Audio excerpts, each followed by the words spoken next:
We put out a couple of videos now, and it's probably time that we actually explain who we are, how we got to live in an RV, and what the heck we're doing. This is Roman.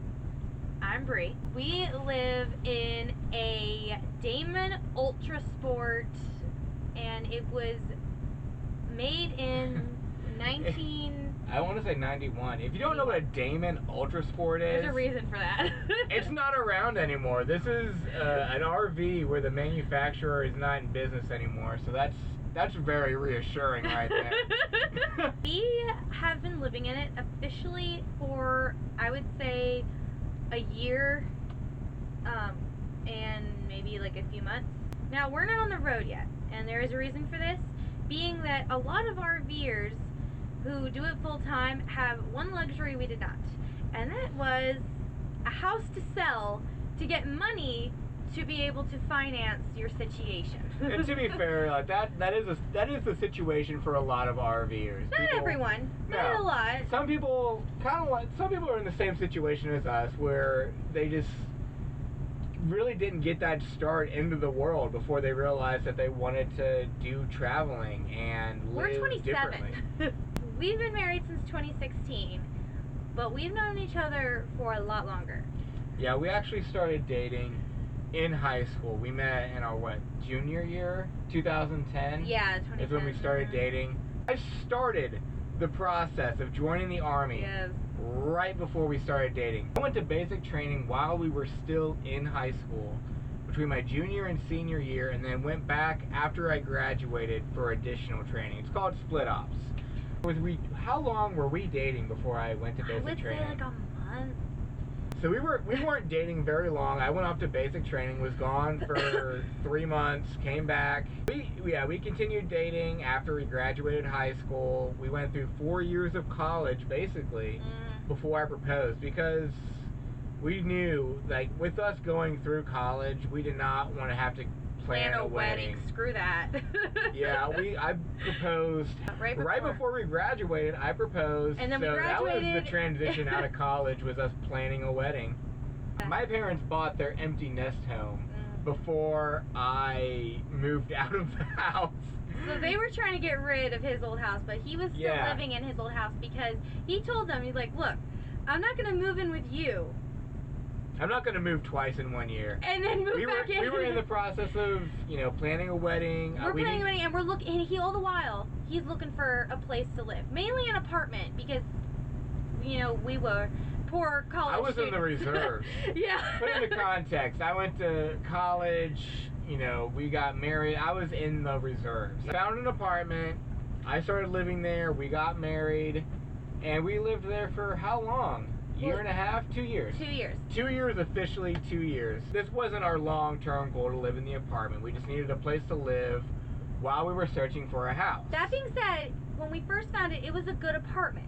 4 families in this whole apartment, and it was a 2-bedroom apartment, and it was literally around $600, which is a really good deal considering all the apartments we looked at that were like in the thousands. The entire time we were living in the apartment, we were looking for a house, but, and I will give you one reason why it became an absolute necessary thing for us to look for a house.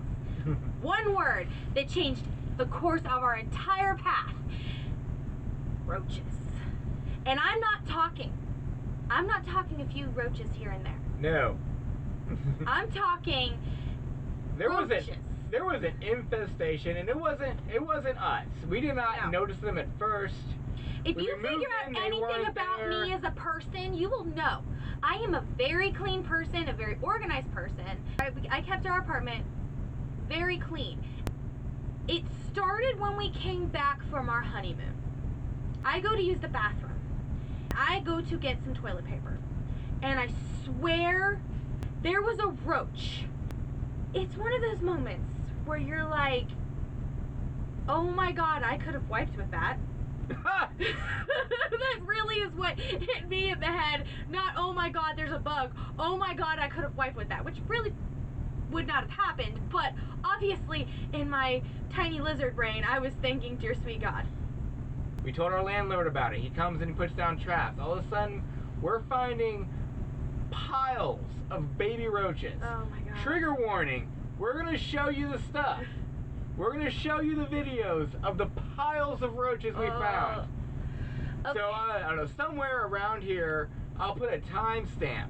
If you want to skip ahead, that's what to go to right there. You don't want to see any pictures or hear about any further of the roaches. Yeah, that's the idea. You know what happened. You can skip ahead. Here's the video. The roaches had become so bad in our kitchen, we were spending little to no time in the kitchen at all. We didn't want to cook in our kitchen. We didn't want to open our cabinets. We didn't even want to walk in there because we didn't want to. When you open up your silverware drawer or your cup cabinet and you see a roach crawl away, you have the urge to wash everything in that cabinet and then still go out and get something to eat, because that's where we were at. We went out to eat a lot. Because for a good half a year we went out to eat because the roaches... We just couldn't stand. After we saw a roach, we just didn't want to eat. That totally just threw us off. And this is not one or two roaches.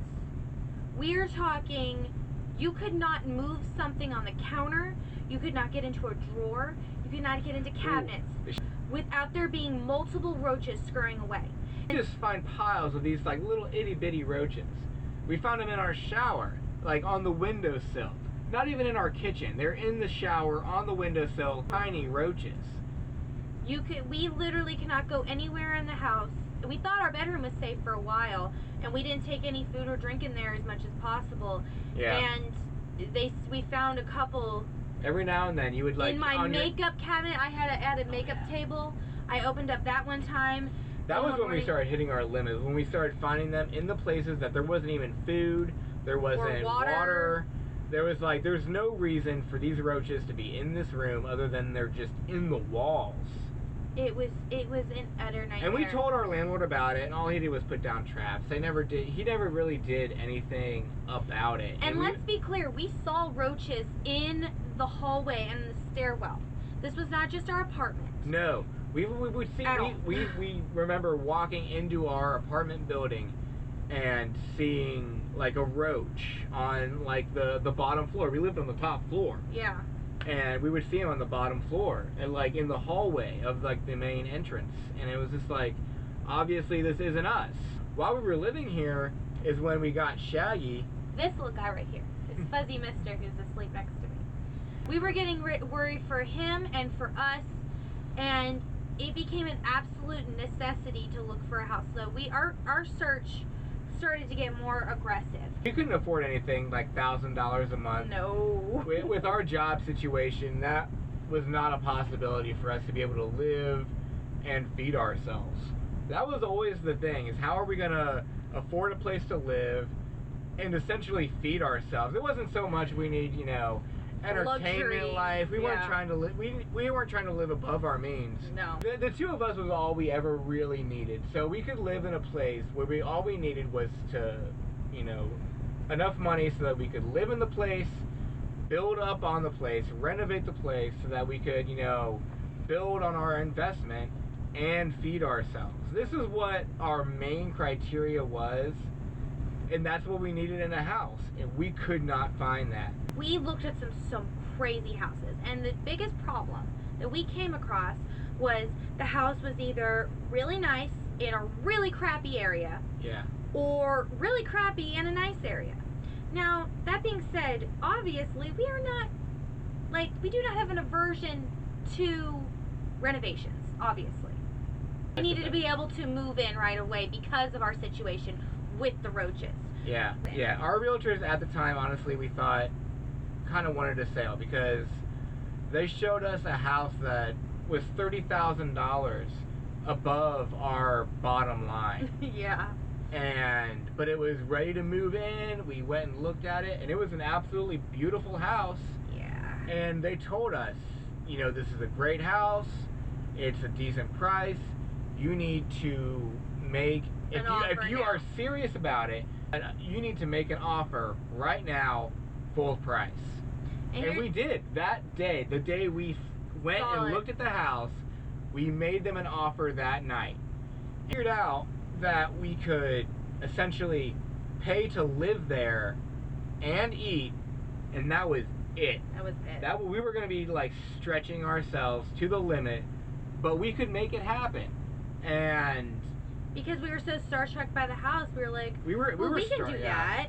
We can work really hard to live in this nice house, especially considering all the crazy houses we looked at. We were out of college. We're figuring we're going to get better jobs soon. We thought we could do this. Even if it was for a while, we could put in the hustle, make it work, and we could build this to what we wanted it to be. It was a start. It had enough that we could live there. And that was all we needed. But then we started to look at, our family actually brought it up. We brought it up to our families. They started looking at the area. And the area it was in, they found out, had a pretty decent heroin problem. It was the next day when our family started bringing things up to us about the area. Then we drove back over to the area and started driving around, because we didn't even do that before we put in an offer. We didn't look at the area. That was our own stupid fault. We will admit that completely. We went back, we found a fresh needle exchange. Literally at the end of the road, at the end of our street, was the needle exchange. Behind the house, our house too, was a dry cleaner. Yes, behind the house was a dry cleaner. It was pumping smoke into the yard. And I don't know if you know much about dry cleaners, but the chemicals that they use have been known to cause lung problems. Yeah, that's not what the environment that if you have a kid running around in your backyard, you don't want the exhaust from a dry cleaner there. At the end of the block was a needle exchange. Yeah. And then at the end of the street that this was on, it sloped down because there was a river at one end of the street, which we loved. We loved the idea of being able to just walk down and check out the river every now and then. And obviously what sloped up, because it's what drained into the river, was an oil refilling station. Oh, it was for tanker trucks. So bad. Tanker trucks carrying oil were refilling at this station at the other end of the street. So we were in the middle of this downslope of oil. I mean, who knows how much oil over time, even if it was a few drops here and there. Who knows how much oil has seeped into the ground, been washed down the street. So who knows how much oil contamination is in our yard. We could put all of our money into the house and the area go downhill and the house be worth nothing. And that's not something we wanted to take a risk on. So we called our realtors up and we're like, hey, we're in the area. We don't like the area. And I mean, we're sorry to have to do this, but we have to back out.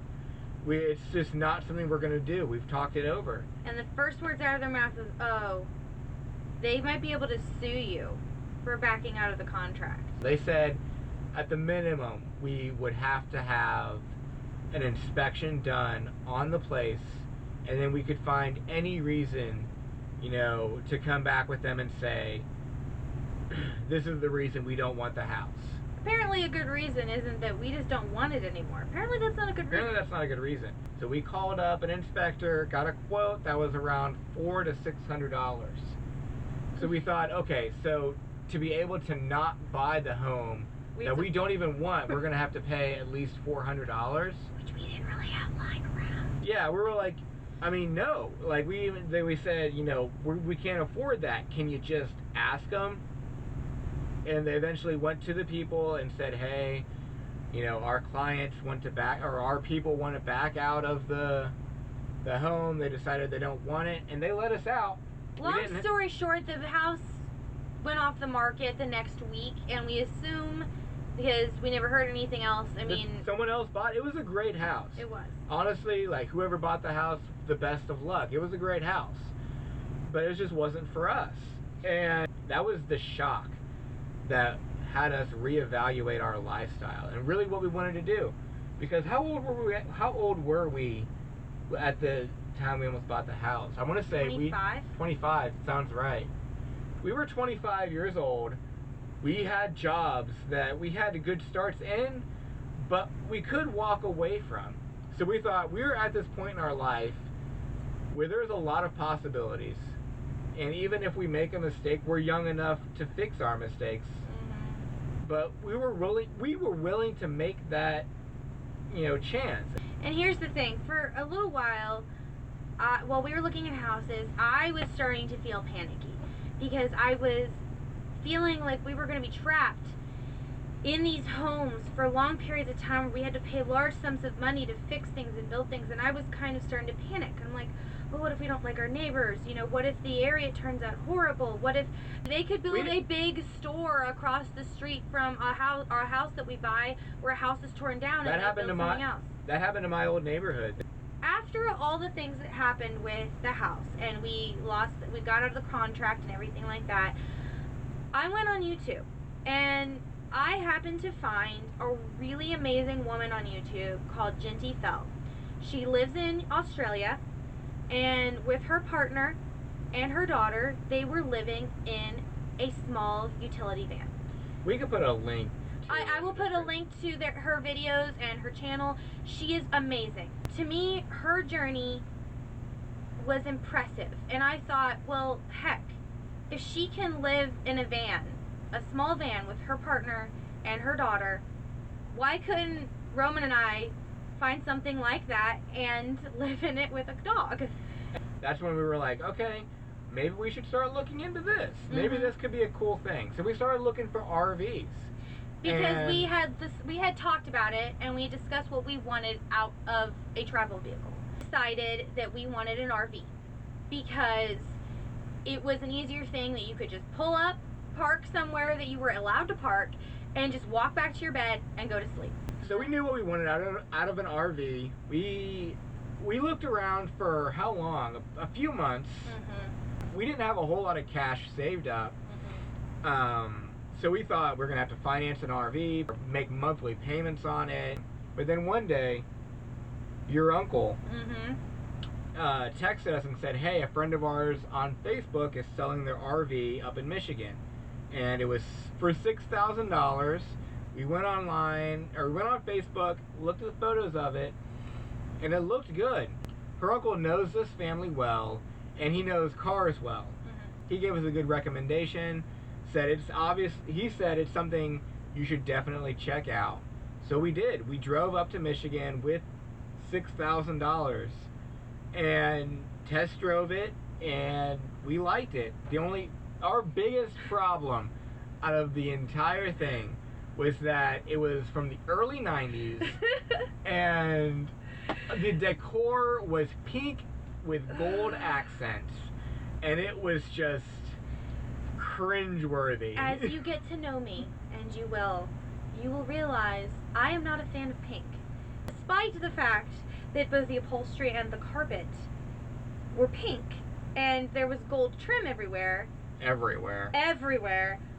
I still loved it, and that's how we knew it was for us. We knew it was in good condition, and because the guy who had owned it, he kept it in a shed. Yes, he had built a shed specifically for it. He kept it indoors, even though it was 20 years old. It was kept indoors. They drove it on a yearly trip down to Michigan and back, and that was Texas. You're right. They drove it on a yearly trip to Texas and back. And that's what they did for 20 years. We knew that whatever RV we bought, we were going to do a mass renovation on. We were going to repaint it. We were going to strip things out that we thought were dumb. Yeah. And we knew whatever RV we bought, we were going to make our own. So the pink and the gold was literally the least of our concerns. We are always willing to put in the work to get the things that we want. The money is what the biggest problem always was, and probably always money is always the biggest problem, but we were always willing to put in the work. So the pink and gold we were fine with. The condition of it seemed fine. It was drive worthy, obviously. We drove from Cincinnati to Michigan, bought the RV that day, and then drove the RV from Michigan back to Cincinnati. Overnight. We got back really early in the morning. It was excruciating. He had driven longer stints with the Army before. Boom! Second day, because guess what? Our audio cut out on that last video, and basically, the last third of that video ended up being trash, so we're having to refilm. Hi again. I drove the Comvee, you drove back in the car. I followed you, and it was an exhausting trip because we drove straight back. Left their place in the evening. Yeah. And we probably got back. We got back super early in the morning and just. I don't even remember what time it was, but we just collapsed on the bedding that we had made in my parents' house because we like dropped it off at my parents' house because we couldn't have the apartment. That's where we're parked at. That's where we keep the Comvee right now. Currently is at your parents' house. They had already planned on installing an electric hookup for their, what is it, fifth wheel? Pop-up. Totally different. They installed an electric hookup so that we could sit in their driveway and have essentially an electric hookup. We have a gray water tank that we use for dishes on all of our, basically, we fill up our water tank and, well, the only thing we can't do is use the toilet.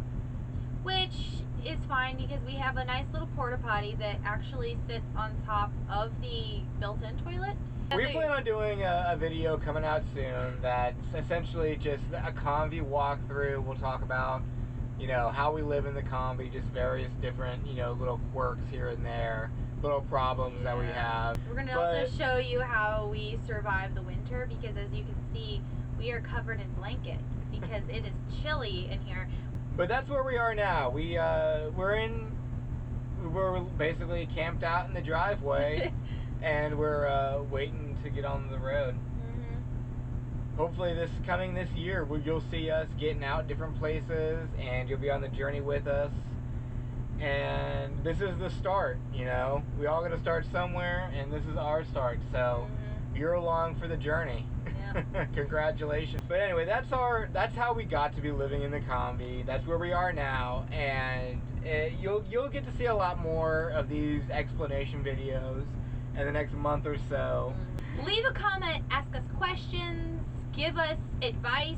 Any person or doing van life or RV life, we will be more than interested to get your input because obviously we're starting our journey. So anybody's an OG on the trail kind of person, we would really like to hear some advice. That's it. We're done. Toodles. Bye. Go away now. Bye.